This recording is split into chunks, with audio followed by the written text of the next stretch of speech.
የቤቱ ባለቤት ስለሆንኩኝ ብቻ ውጣ ማለት ነበረብኝ? አዎ ማለት አለብህ ላይኩን። ይሄ ቤት እኮ ማለት ማንም እየመጣ እኮ የሚያርፍበት ሪፊውጅ ካምፕ ማለት እኮ አይደለም። በዛ ላይ ደግሞ እንዳየው ሰውየው ከእስር ቤት አምልጦ ነው የመጣው። እሱማ ልክ ነሽ። እኔ የዳጊ ነገር ሆኖብኝ ነው እንጂ ለህግ ወስጄ ባስርከው ደስ ባለኝ ነበር። ቆይ ግን የእውነት ማስተማር ትችላለህ? ሲቪን አምጥቼ ላሳይሽ? በሱ ነው የምታምኚው? ለማንኛውም ዛሬ አስተማሪውም ተማሪውም ቢፎርፍ ጥሩ ነው። ማለቴ ወደ ቤት እንሂድ። እሺ ወዴት ነው የምትሄጂው? ልሸኝሽ። አሁን ደግሞ ሹፌሬ መሆን አማረ? ምን ችግር አለው እባክሽ? ስለዚህ በዚህ ቋንጣ ነው ማለት ነው እኔ ቀየርሽኝ? ሰውዬ ክብርህን ጠብቅ እሺ። ባልጠብቅ ምን ልታመጣ? በቃችሁ። አሁንስ የእናንተ ነገር ነው ስልችት ያለኝ። ዳግም ስለ ጉዳዩ ነገ እናወራለን። ስለ የትኛው ጉዳይ ነው የምታወሩት? አንተ ምን አገባህ? እውነቷን ነው። አንተ ምን አገባህ? በቃ አንተ ሂድ ሂድ እያልኩህ እኮ ነው። ሂድ። ይኸውልሽ ልብ ብለሽ አዳምጪ። የኔ ላትሆኚ ትችላለሽ፣ ግን ደግሞ እኔ በህይወት እያለሁ የማንም ሶስቶኝ ማየት አልችልም። እሺ? እያስፈራራኝ ነው? በፍጹም እያስጠነቀቅኩሽ ነው። የማንስ በሆን ምን ታመጣለህ? በከተማ ውስጥ ያለው ጉልበተኛ ወንድ አንተ የሆንክ ብቻ ነው እንደሚመስልህ? ከተነሳብኝ አንተም እንደማልመለስ ማወቅ አለብህ። እሺ? ይልቅ ማስጠንቀቂያን ችላ ባት የተሻለ ነው። አሁን ባለትዳርና የልጆች እናት መሆኔን ታውቃለህ አይደል? ግን ያኔም እኮ ባለትዳር ነበርሽ። ያኔም ወንድ ልጁን ወልደሽ ነበር። ያኔ የሰጠሽኝ እድል አሁን ለምን ትነፍቅኛለሽ? አንተ ሰውዬ እንዳትዋረድ ልቀነኝ ወረዛ። ለምን እንደመከታተልሽ ታውቂያለሽ አይደል? ቃል ነበር ነው ምን አግብተሽ ፈተሹ።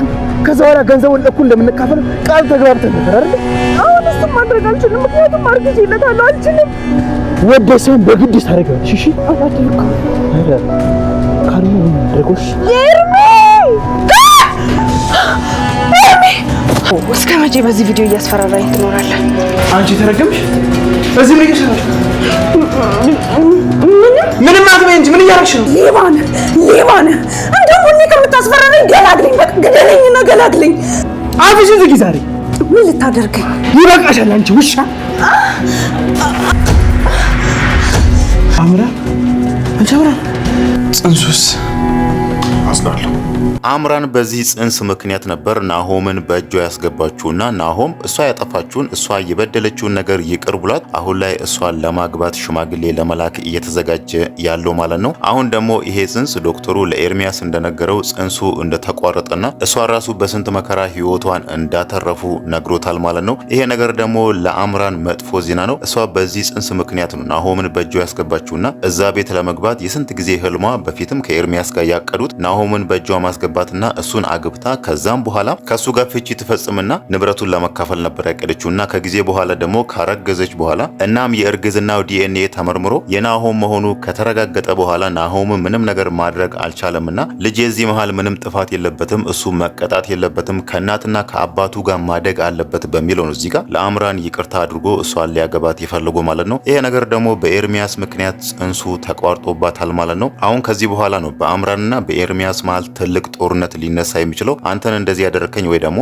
አንተነ ጽንሱ እንዲቋረጥ ያደረከው በሚለው በነሱ መሃል ጥል መፈጠሩ አይቀርም። ኤርሚያስ ደግሞ ያው መላ ያጣምና ይሄንን ነገር እንዲደበቅ ወይ ደግሞ ሚስጥር ሆኖ እንዲቀር ማድረጉ አይቀርም። ያንን ነገር እንደምንም ብሎ አምራንን ያሳምናታል። ከዚህ በፊትም ይሄንን እቅድ ያወጡት አብሮ ስለሆነ ማለት ነው። አምራን ያው በፊት የኤርሚያስ ፍቅረኛ ነበረች። ከዛም በኋላ ናሆምን ሳይሆት ናሆም ደግሞ ሀብታም ነው። አምራን ቀርባው እሱን ታገባለች። ከዛም በኋላ ከሱ ጋር ፍቺ ፈጽማ ንብረቱን ለመካፈል የሚለውን ነገር ነበር አብሮ ያቀዱትና አሁን ላይ ናሆም ስለዚህ ስለ ጽንሱ መቋረጥ ምንም ነገር ማወቅ የለበትም በሚለው በዛ ነገር ተስማምቶ ጽንሱ ተቋርጧል የሚለውን ዜና ከሱ ይደብቁና ያው ናሆም አሁን ላይ ሽማግሌዎችን እያናገረ ነው ሽማግሌ ለመላክ። እሱ ሽማግሌ እንዲላክ ይደረጋል። ከዛም በኋላ አምራን ራሱ ባለፈውም ስትለው የነበረው ሆዴ እየገፋ ስለሆነ ቶሎ ሽማግሌ ራክና ቶሎ እንጋባ ብላው ነበር። አሁን ያው ናሆም የሚፈልገው ቀለል ያለ የቀለበት ፕሮግራም እናደርጋለን፣ እኔ ያን ያክል ትልቅ የተጋነነ ሰርግ አልፈልግም ሲል ነበርና እዚህ ጋር ናሆም መበላቱ አይቀርም ማለት ነው። አምራን ያው ከሁለት ያጣ መሆን አልፈልግም፣ ልጄንም አጣው፣ እናም ደግሞ በናሆም በኩል ያለውንም ንብረት ማጣት አልፈልግም በሚለው እዚህ ጋር ስለ ጽንሱ መቋረጥ ልትነግረው አትችልም ማለት ነው። ያው ጽንሱ ተቋረጠ ብላ ይሄንን ዜና ከነገረችው ናሆም እንደሚተዋት ግልጽ ነው ማለት ነው። ከዚህ በፊት ያጠፋችውን ነገር በስንት መከራ ይቅር ብሏታል። አሁን ደግሞ ልጄን ገደልሽ በሚለው ድጋሜ አይንሽን ማየት አልፈልግም ማለቱ ስለማይቀር ይሄንን ነገር ስለምታስብ እሷም አሁን ጽንሱ ተቋረጠ ብላ አትነግረውም ማለት ነው። በፊትም እሱን ከኑሐሚን ጋር ትጠረጠራለች። እናም ደግሞ እዚህ ጋር ጽንሱ ተቋረጠ የሚለውን ነገር ከነገርኩት እኔን እርግፍ አድርጎ ትቶኝ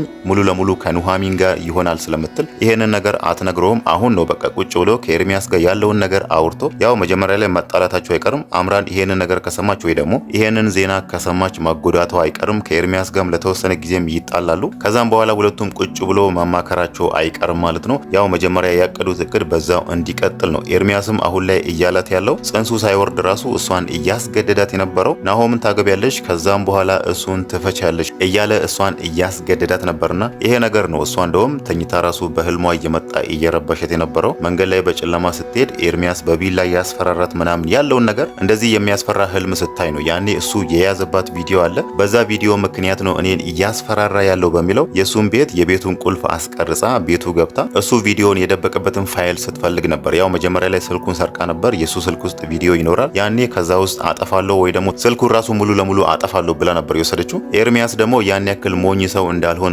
እንደዚህ አይነት አስፈላጊ ፋይል ስልኩ ውስጥ እንደማይስ ሲነግራት ነው እሷ ቤቱ ተደብቃ ሄዳ ቤቱ ውስጥ ስትፈልግ የነበረው ማለት ነው። ቢሆንም ግን አላገኘችውም። ኤርሚያስ ደግሞ ይሄ ነገር በጣም አናደደው። ምን ፈልጋ ነው ምን ይሁን ብላ ነው እኔ ባሌለውበት ቤቴ የምትገባው የሚለው ነገር አናዶት ነበር። እናም ደግሞ ሌላ እሱን ያናደደው ነገር እሷ ቤቱ የገባችበት መንገድ ነው። ቁልፍ አስቀርጬ ነው ቤትህ የገባው ስትለው እሱ ደግሞ እዚህ ጋር ተናደድና አንገቷን አንቆ ሲታገሉ ነበር። እሷ እዛ ጋር ወድቃ ጽንሱ ሊቋረጥ የቻለው ማለት ነው። ኤርሚያስ አሁን ላይ በኑሐሚን ተስፋ ቆርጧል። ብዙ ጊዜ እሷን ደጋግሞ ይቅርታ ሊጠይቃት ቢፈልግም አሁን ላይ ኑሐሚን ቆርጦላታል። ከሱ ጋር ድጋሚ መሆን አትፈልግም። እናም ደግሞ እሱን ማየት አትፈልግም። እሱ ደግሞ እሷ ከዳግም ጋር መገናኘቷ ወይ ደግሞ ከዳግም ጋር ቆማ ስታወራ ራሱ በጣም እያበሳጮ ነው። ከኔ ጋር መሆን ካልቻሽ ከሌላ ሰው ጋር አትሆኝም ብሎ እሷን እያስፈራራት ነው። ያው ዳግም አሁን ላይ ከኑሐሚን ጋር እየሆነ ያለው በለይኩን ትእዛዝ ነው። ዳግም እዛ ጋር የኮምፒውተር ባለሙያ ስለሆነ ኑሐሚንን ኮምፒውተር አስተምራት በሚለው ነው እዚህ ጋር እሱ እሷን እየቀረባት ያለው። ቢሆንም ግን ዳግም ከበፊቱ ራሱ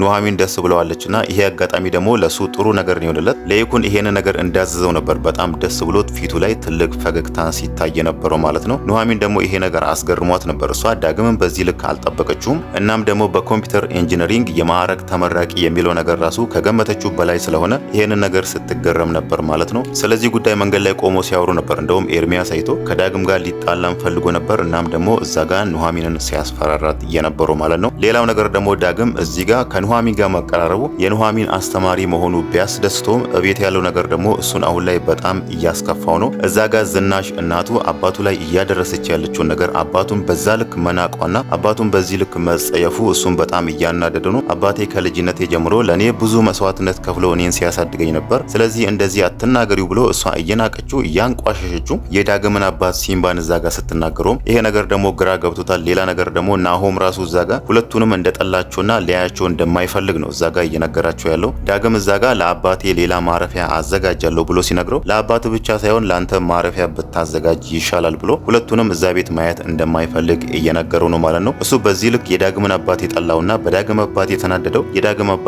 እዛ ቤት ሆኖ ሲጋራ ሲያጨስ በአይኑ ስላየ ነው ማለት ነው። እንዴት ነው እንደዚህ አይነት ነገር ቤታችን ውስጥ የሚደረገው የሚለው ነገር አስከፍቶታል ማለት ነው። ከመጀመሪያውኑም ዳግም እዛ ቤት ሲመጣ ራሱ እሱ ለዳግም ጥሩ ፊት አላሳየም።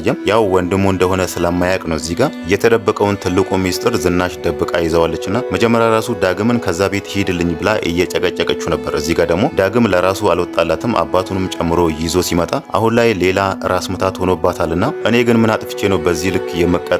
ማን የረገመኝ ብላ እዛ ጋር ጥፋቷን በሌላ ነገር እያሳበበች ነው ማለት ነው። ይሄ ነገር ግን የጊዜ ጉዳይ ነው እንጂ ሚስጥሩ መውጣቱ አይቀርም ማለት ነው። አሁን ላይ እሷም ናሆምም ዳግም ላይ እየጮሁ ነው። ለሁሉም እዛ ጋር እየተካሄደ ላለው ነገር ዳግም ነው ጥፋተኛ እያደረጉ ያሉ ማለት ነው። ዳግም ደግሞ ሰው ነውና እስከተወሰነ ጊዜ ከታገሰ በኋላ ይሄንን ነገር መናገሩ አይቀርም ማለት ነው። እኔ እኮ እዚህ ቤት ያለሁት እሷ እናቴ ስለሆነች ነው። እናም ደግሞ ከአባቴ ከዚህ ከሲምባን የወለደችኝ ብሎ ይሄንን ነገር ከተናገረ ዝናሽ ያኔ ምን እንደምትል መገመት አያዳግትም ማለት ነው። የዳግም አባት ደግሞ ሲምባ አሁን ላይ ከዝናሽ ጋር ሌላ ነገር እየፈለገ ያለ ይመስላል ማለት ነው። እሷ ደግሞ እሱን ለማቆም እያለችው ያለችው ባለትዳር ነኝ እኔ የልጆች አባት ነኝ ብላ እሱን ለማስቆም ብትፈልግም እሱ ደግሞ እንደ ምክንያት የሚጠቅስላት ከዚህ በፊትም እኮ እኔ ጋር የመጣሽ ጊዜ ባለትዳር ነበርሽ፣ እንደውም የአንድ ልጅ እናት ሆነሽ ነው እኔ ጋር የመጣሽው፣ ምንም አዲስ ነገር የለም፣ አሁንም ችግር የለም ብሎ የበፊት ፍቅራቸውን አብሮ እንዲቀጥሉ እንደሚፈልግ ነው አሁን ላይ እሷን እየነገራት ያለው። ይሄ ነገር ለቀልድ ይሁን ወይ ደግሞ የምሩን ከሷ ጋር ያን የነበረውን ፍቅራቸውን ለመቀጠል ፈልጎ ይሁን ባይታወቅም ዝናሽ ግን አሁን ላይ በሱ እየተበሳጨችና እየተናደደች ነው። እሱ ከዛ ቤት እንዲወጣላት ትፈልጋለች ማለት ነው። እንደውም እያስፈራራች ያለችው የዳግም አባት መጀመሪያ ላይ እስር ቤት ነበር። ባላጠፋው ወንጀል ታስሮ እስር ቤት ገብቶ ነበር። አሁን ደግሞ የወጣው ከእስር ቤት አምልጦ ነው። ይሄ ነገር ደግሞ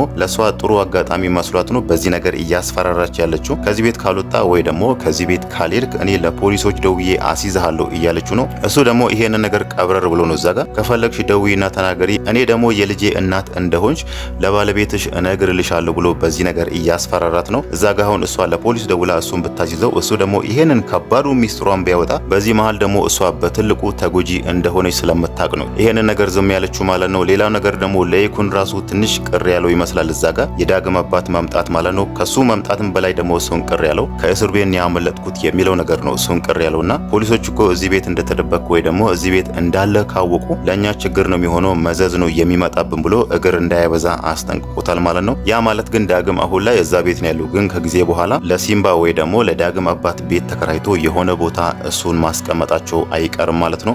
ሲምባ ደግሞ ይሄንን ነገር አይፈልግም። የልጄ እናት ቤት እዚህ እያለ እንዴት ነው ሌላ ቦታ የምሆነው ብሎ እዛ ቤት ተስማምቶታል። ያው አዲስ ጸባይም እዛ ቤት የሚያሳየው ወይ ደግሞ ትንሽ ከሌሎቹ ወጣ ያለ ጸባይ ያለው እስር ቤት ስለነበርኩና እዛ እስር ቤት የነበረው ጸባይ ባንዴ ስላለቀቀኝ ነው ብሎ ይሄ ነገር አሁን ላይ እያደረገ ያለው ጸባዩ ከጊዜ በኋላ እንደሚተወው እየነገራቸው ነው ማለት ነው።